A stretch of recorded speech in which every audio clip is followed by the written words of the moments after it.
was just a shy intern making copies and fetching coffee when I saw an elderly man standing alone in our busy corporate lobby, clearly frustrated as person after person walked past him without a second glance. When I realized he was deaf and trying to communicate, I approached him and signed a simple, "Hello, can I help you?" I had no idea that the CEO of the company was watching from the mezzanine above. Before we dive in, I'm curious, have you ever learned a skill to help someone you love? Tell me about it in the comments below.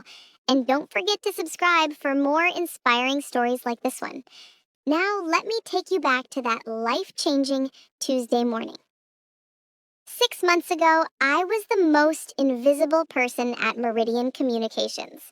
At 22, I was a junior marketing intern who spent her days making photocopies, organizing supply closets, and trying to blend into the background of one of Chicago's most prestigious advertising agencies.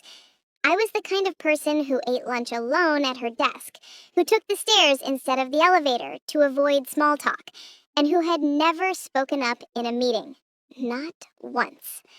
I hadn't always been this way. In high school, I'd been confident, outgoing, even popular, but college had been a series of small failures and rejections that had slowly chipped away at my self-esteem. By the time I graduated with my communications degree, I felt like a shadow of my former self. The internship at Meridian was supposed to be my fresh start, my chance to prove myself in the real world. Instead, it had become another place where I felt small and insignificant. The only thing that gave my life real meaning was my little brother, Danny. He was 8 years old and had been born deaf. While our parents had struggled to learn sign language, I had thrown myself into it with a passion that surprised everyone, including myself. I spent hours practicing, watching videos, taking classes at the community center. Danny became my motivation to master something that mattered, something that could make a real difference in someone's life. By the time I started at Meridian, I was fluent in American Sign Language. It was the one skill I possessed that I was truly proud of, though it had never seemed relevant to my work life. In the corporate world of marketing campaigns and client presentations, my ability to communicate with the deaf community felt like a beautiful but useless talent, like being able to play the violin in a world that only valued electric guitars. The morning that changed everything started like any other. It was a Tuesday in October, and the Meridian building was buzzing with its usual frenetic energy. We were in the middle of preparing for a major client presentation, and everyone was stressed, rushed, and focused on their own urgent tasks. I was stationed at the reception area, helping to organize materials for the presentation, when I noticed him. He was an elderly man, probably in his 70s, impeccably dressed in a navy blue suit that looked expensive and well-tailored. His silver hair was perfectly styled, and he carried himself with the kind of quiet dignity that spoke of a lifetime of success and respect. But there was something in his eyes, a mixture of frustration and sadness, that made my heart ache. He was standing at the reception desk trying to communicate with Jessica, our head receptionist. Jessica was a perfectly nice person, but she was also incredibly busy and clearly growing impatient with whatever communication barrier was occurring. "Sir, I'm sorry, but I don't understand what you're trying to tell me. Do you have an appointment? Can you write down who you're here to see?" The man was gesturing, pointing toward the elevators, his mouth moving in what I realized were words that Jessica couldn't hear. And then I saw it. The subtle hand movements, the facial expressions, the way he was trying to fingerspell something. He was signing. I watched in growing dismay as Jessica turned to help another visitor, effectively dismissing the elderly man. He stood there for a moment, looking lost and increasingly distressed. Other employees walked past him, account executives in expensive suits, creative directors with their arms full of presentation boards, junior associates rushing to meetings. Not one of them stopped. Not one of them seemed to notice that this distinguished-looking man needed help. My first instinct was to stay where I was. I was just an intern. I had my own tasks to complete. My supervisor, Margaret, had made it clear that my job was to support the presentation prep, not to get involved in reception duties. But as I watched the man's shoulders slump slightly, as I saw the defeat creeping into his posture, I thought about Danny. I thought about how it felt when people ignored him, when they looked through him as if his deafness made him invisible. I made a choice that would change my life forever. I walked over to the reception desk, my heart pounding with nervousness. The man looked up as I approached, and I could see the wariness in his eyes, the expectation of another person who would try to rush him along or dismiss his needs. I took a deep breath and signed, "Hello, my name is Kathryn. Can I help you?" The transformation in his face was immediate and profound. His eyes widened with surprise and relief, and a smile spread across his features, the first genuine smile I'd seen from him since he'd entered the building. "You sign," he responded, his hands moving with the fluid grace of someone who had been using ASL for decades. Thank goodness. I was beginning to think no one here would be able to understand me. "I'm so sorry you've been having trouble," I signed back. "What can I help you with?" "I'm here to see my son," he explained, "but I'm not sure how to reach him.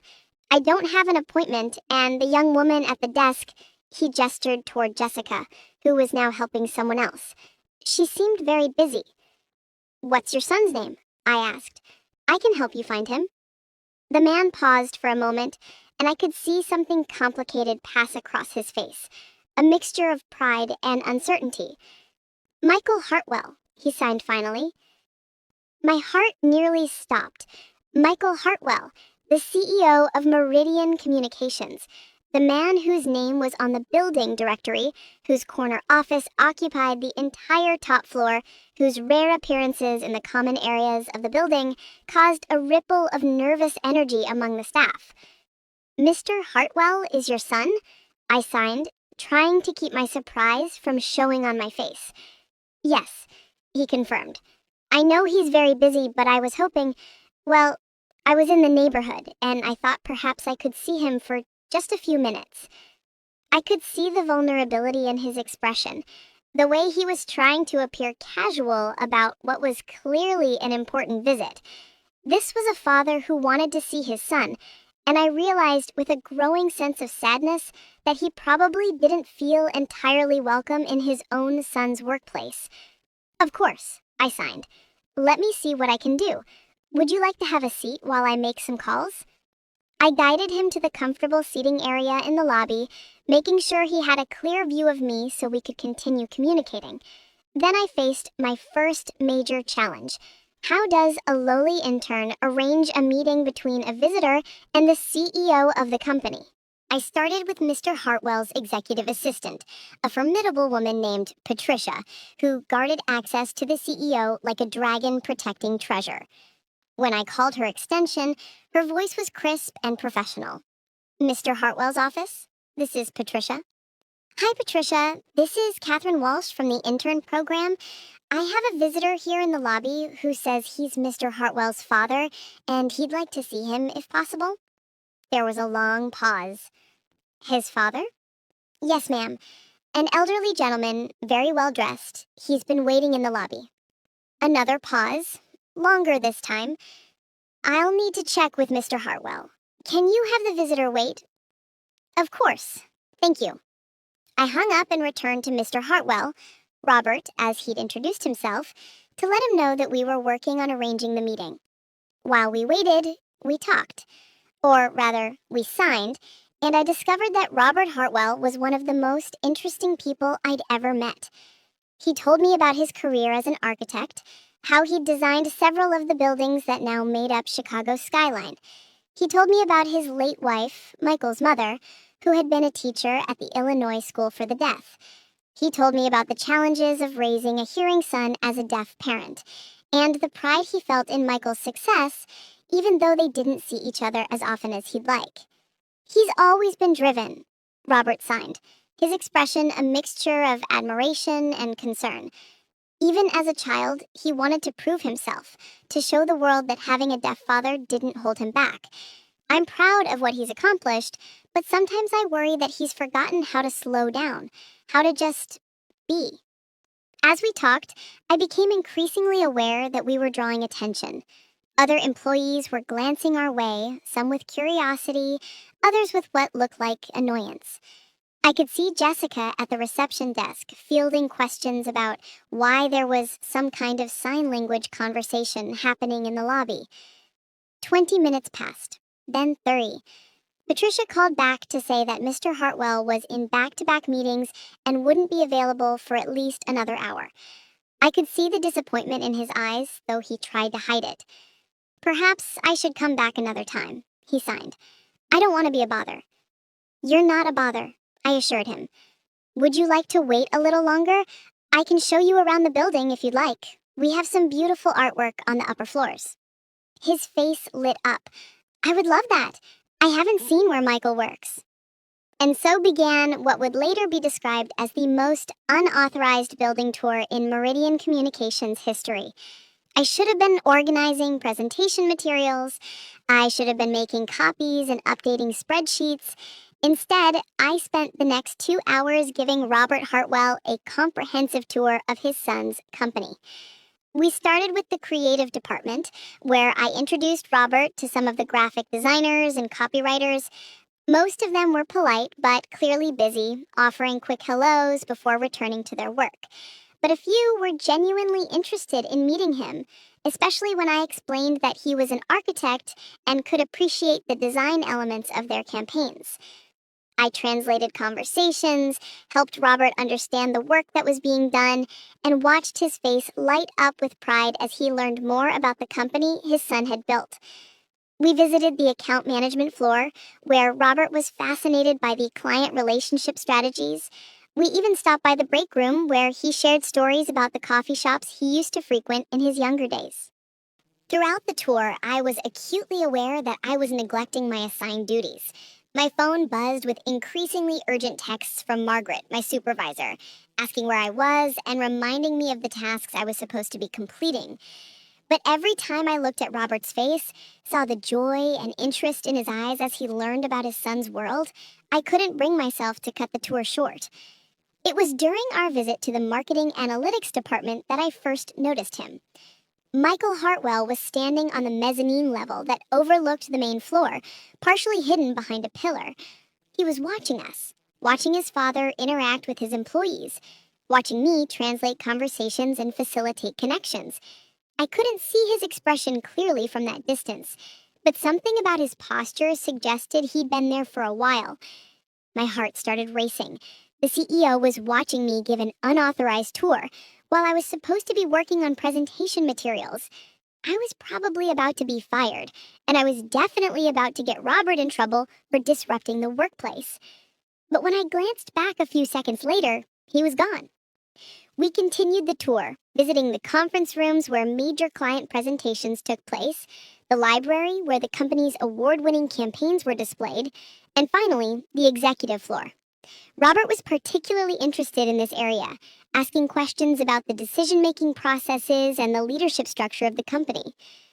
Michael built all of this? He signed, looking around the elegant executive suite with its polished wood paneling and original artwork. He did, I confirmed. The company has grown tremendously under his leadership. Everyone here has a lot of respect for him. Robert nodded, but I could see something wistful in his expression. I'm proud of him, he signed. I just wish... What do you wish? I asked gently. I wish I knew him better as an adult. When he was young, we were very close. But as he got older, especially after his mother died, he seemed to feel like he needed to take care of everything himself. He stopped asking for help, stopped sharing his problems with me. I think he thought my deafness made me fragile, that he needed to protect me from his worries. My heart ached for both of them. For Robert, who clearly loved his son deeply, but felt shut out of his life. And for Michael, who had probably been trying to be strong and independent, but had inadvertently created distance between them. It was nearly 3 p.m. when we finally returned to the lobby. Robert's scheduled meeting time had long passed, and I could see that he was beginning to accept that he wouldn't be seeing his son today. Thank you, Kathryn, he signed, his hands moving with sincere gratitude. This has been wonderful. I feel like I understand Michael's world so much better now, and I've enjoyed getting to know you. You remind me of my late wife. She had the same kind heart, the same way of making people feel seen and valued. It's been my pleasure, I signed back, and I meant it.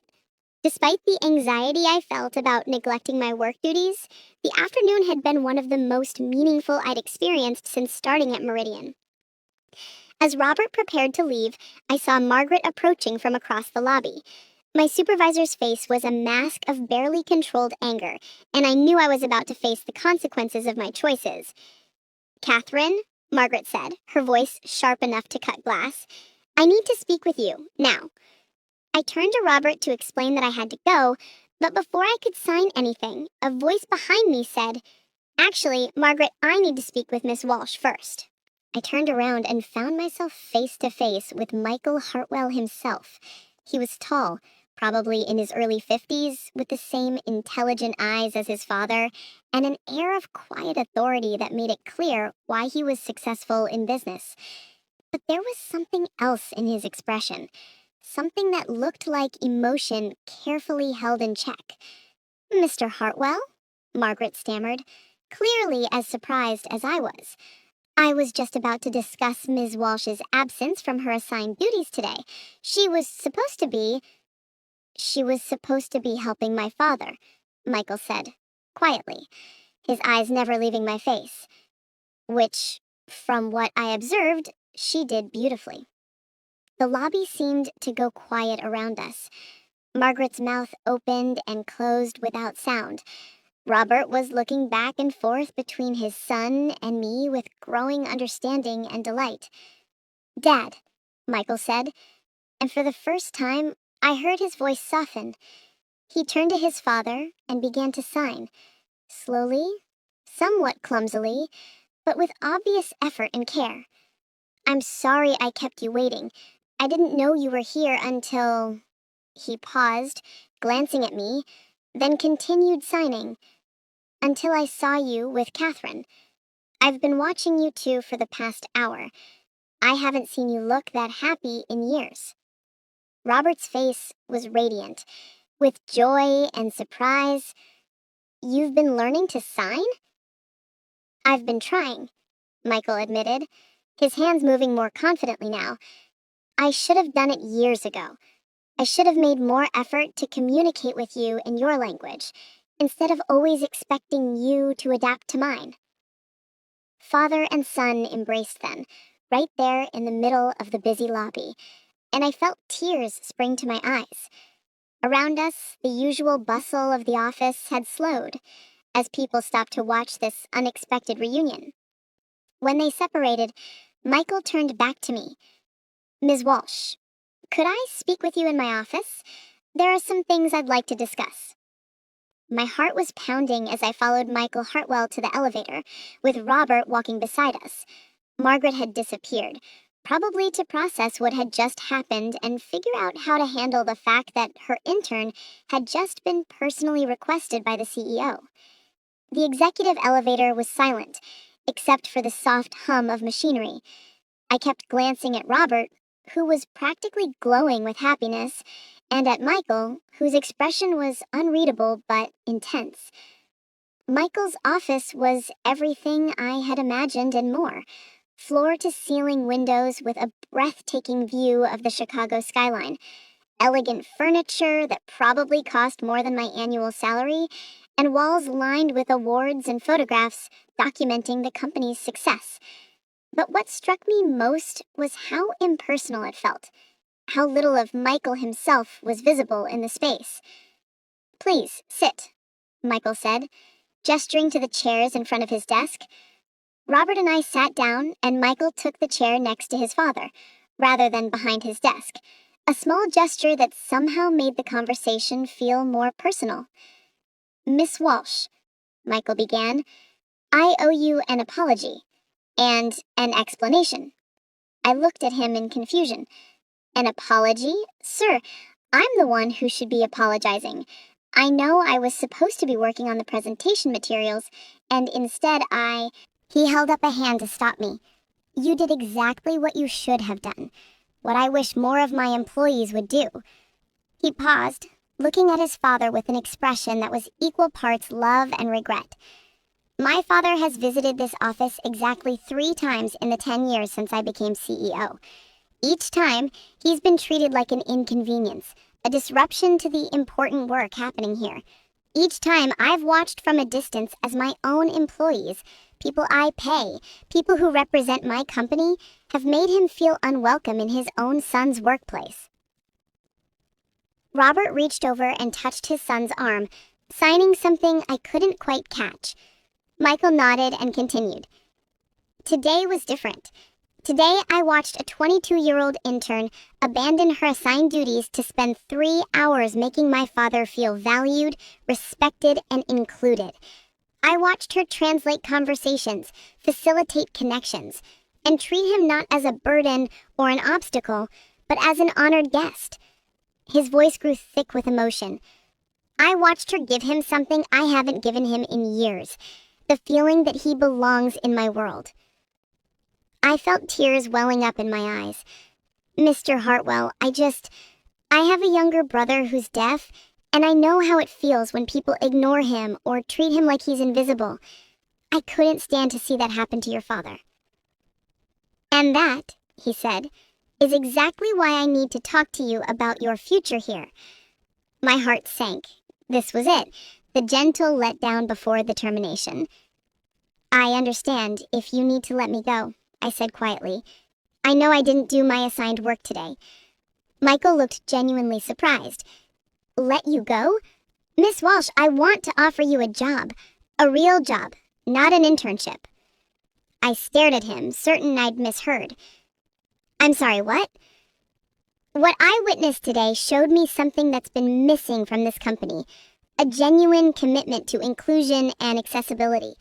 We talk about diversity and inclusion in our mission statement, we have policies in our employee handbook, but we don't live it. We don't embody it. I want to change that, and I want you to help me do it." Robert was beaming, signing rapidly to his son. Michael smiled and signed back, then turned to me. "I'm creating a new position, Director of Accessibility and Inclusion. It would be your job to ensure that Meridian Communications is truly accessible to everyone, employees, clients, and visitors. You'd develop training programs, create policies, and serve as an advocate for people who might otherwise be overlooked or excluded. You'd report directly to me." I felt dizzy. "Mr. Hartwell, I'm just an intern. I don't have experience in human resources or policy development. I don't even have my degree yet. I'm still finishing my last semester." "You have something more valuable than experience. You have empathy. You have the ability to see people as individuals rather than inconveniences. And you have a skill set that could transform how this company operates." He paused. "The position would come with a substantial salary, full benefits, and the authority to implement real change. You'd report directly to me." I looked at Robert, who was practically vibrating with excitement, then back to Michael. I don't know what to say." "Say you'll think about it," Michael suggested. "Take the weekend. But I hope you'll say yes. This company needs someone like you. I need someone like you." The rest of the meeting was a blur of details about the position, discussions of salary and benefits that made my head spin, and planning for the cultural changes that would need to happen throughout the organization. By the time I left Michael's office, my entire life had been turned upside down. Robert hugged me goodbye, signing his thanks over and over again. "You've given me my son back," he told me, "and you've given him something he didn't even know he was missing." Michael walked us to the elevator, and as the doors were closing, he said, "Kathryn, thank you for seeing him, for seeing what was important." I went home that night and called my parents, then Danny, trying to explain what had happened. Danny was the most excited of all. "You're going to help other deaf people at work?" he signed when I video called him. "That's so cool. You're going to be like a superhero for people like me." His enthusiasm was infectious, and by Monday morning, I knew what my answer would be. I started my new position the following week. My first task was to conduct an accessibility audit of the entire building and all company policies. What I found was both disappointing and motivating. Meridian Communications, like many companies, had been operating with good intentions, but little actual understanding of what inclusion really meant. Over the next 6 months, I implemented sweeping changes. We installed visual alert systems throughout the building. We brought in ASL interpreters for all company meetings and events. We created accessibility guidelines for all marketing materials and client presentations. Most importantly, we instituted mandatory inclusion training for all employees, starting with the executive team. The training sessions were eye-opening for everyone involved. I brought in speakers from the deaf community, including Robert, who shared his experiences and helped employees understand the impact of their actions, or inactions. I taught basic sign language classes during lunch hours and was amazed by how many people were eager to learn. Margaret, my former supervisor, was one of my most enthusiastic students. "I keep thinking about that day," she told me after one of our training sessions. "I was so focused on the presentation, on the tasks that seemed urgent, that I completely missed what was actually important. I don't want to make that mistake again." The changes weren't just about accessibility for the deaf community. We expanded our efforts to include accommodations for employees and visitors with mobility challenges, visual impairments, and other disabilities. We partnered with local organizations to ensure our hiring practices were truly inclusive. We even redesigned our website and marketing materials to be more accessible. But the most meaningful change was cultural. The company that had once been focused solely on efficiency and productivity began to value empathy and inclusion as core business principles. Employees started looking out for each other in ways they never had before. The lobby that had once been a place where visitors like Robert were ignored became a welcoming space where everyone was treated with dignity and respect. 6 months after that life-changing Tuesday, Meridian Communications won a national award for workplace inclusion. At the ceremony, Michael asked me to accept the award on behalf of the company. This recognition belongs to everyone at Meridian who embraced change and chose to see inclusion not as a burden, but as an opportunity to become better, I said in my acceptance speech. But mostly, it belongs to a wise man who taught me that the most important business skill isn't knowing how to close a deal or manage a budget, it's knowing how to see the humanity in every person you encounter. In the audience, Robert was beaming with pride, signing his applause. Next to him, Michael was smiling too, and I could see the relationship between father and son had been transformed. They had lunch together every Friday now, and Michael had become fluent enough in ASL to have real conversations with his father about everything from business strategy to family memories. The shy intern who had once felt invisible had found her voice by helping others find theirs. And in the process, I'd learned that sometimes the most powerful thing you can do is simply notice someone who's being overlooked and choose to see them, really see them, as the valuable human being they are. My little brother Danny visited the office regularly now, and watching him interact confidently with employees who had learned to sign just for him never failed to make me emotional. He was right. I had become a kind of superhero. Not the cape-wearing kind, but the kind that fights for a world where everyone belongs, where everyone is seen, where everyone matters. The best part was that it had all started with a simple hello, signed to a lonely man in a busy lobby. Sometimes the smallest gestures create the biggest changes.